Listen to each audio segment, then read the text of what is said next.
Nicomachean Ethics by Aristotle is an enlightening guide to expanding one's understanding of wisdom as well as developing a virtuous character, especially in terms of knowledge and its practical application.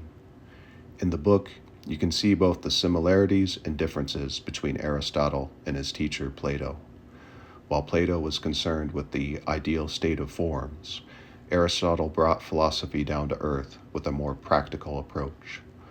Let's discuss Aristotle's views on knowledge and how we gain wisdom so that we may better our character.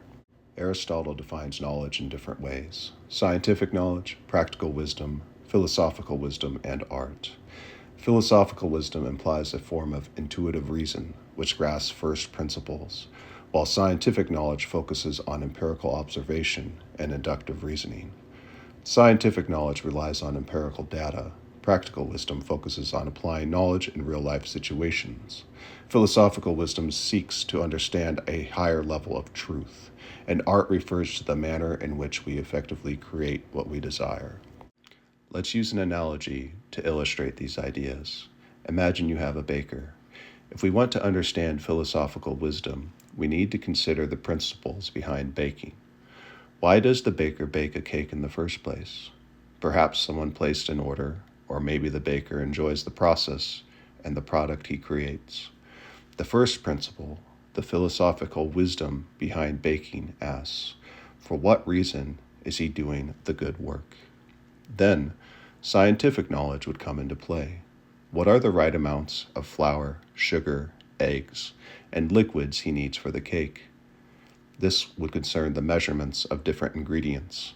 But to what extent should he be concerned with the correct amount?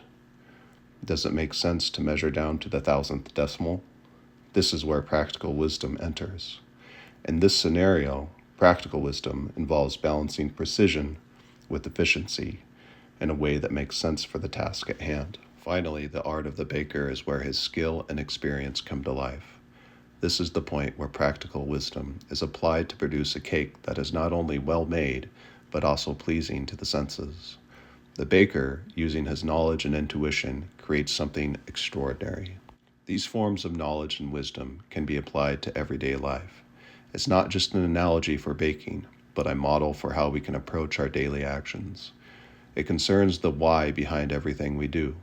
To start with this basic premise, we must have a fundamental understanding of our intuitive philosophical reasoning.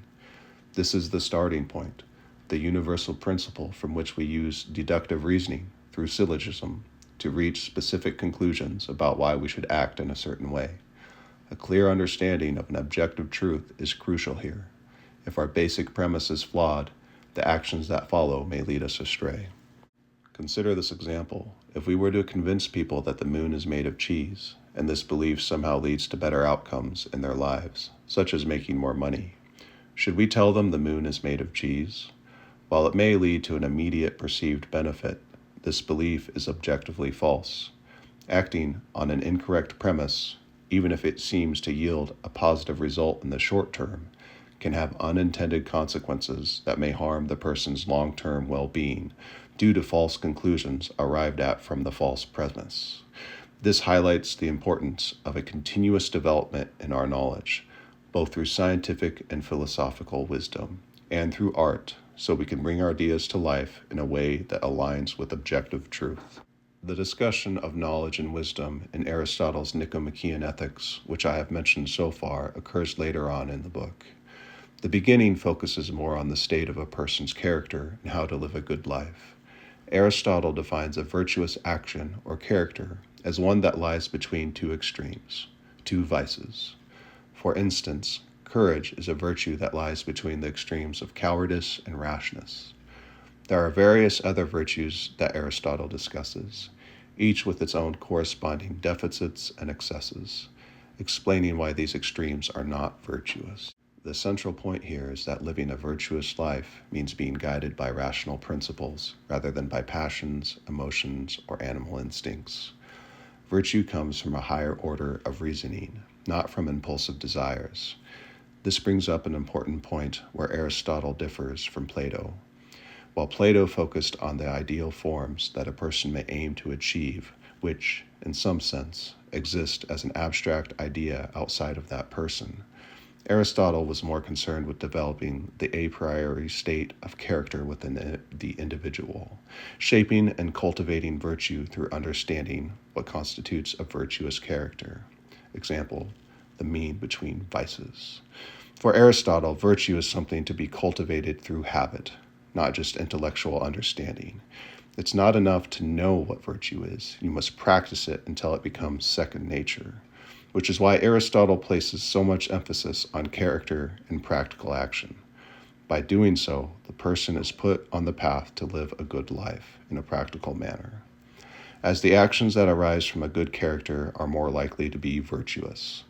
The balance and application of the different types of knowledge bring good and noble actions into reality, whereas those focusing only on one type, say philosophical wisdom, might end up stuck in the clouds of abstract ideals, never applying their wisdom. I've heard Nicomachean Ethics referenced as one of the greatest self-development books in history due to the profound wisdom of these ancient Greek philosophers. I would agree with this assessment and highly recommend the book to anyone seeking greater self-knowledge and direction in living a good life. A final analogy that sums up Nicomachean Ethics by Aristotle is that of weight training. The philosophical wisdom behind weight training may be to better one's health and physical attributes. The science would consider empirical evidence as to what types of exercises, rep ranges, and frequency would yield the best results. The practical wisdom comes not in just reading and studying workout programs, but in applying your own personal situation using the scientific knowledge you have, such as modifying an exercise to accommodate a previous injury. The art comes to the person executing the lift with proper form and effort to accomplish the specific exercise. The continuous application of this knowledge put in practice builds character by improving one's discipline, but must be done in a balanced manner so as to not overtrain and not to slack off either. Through persistent practice and application of knowledge, then utilizing objective measurements to track the results, a person is on the path to achieving optimal results from their weight training program.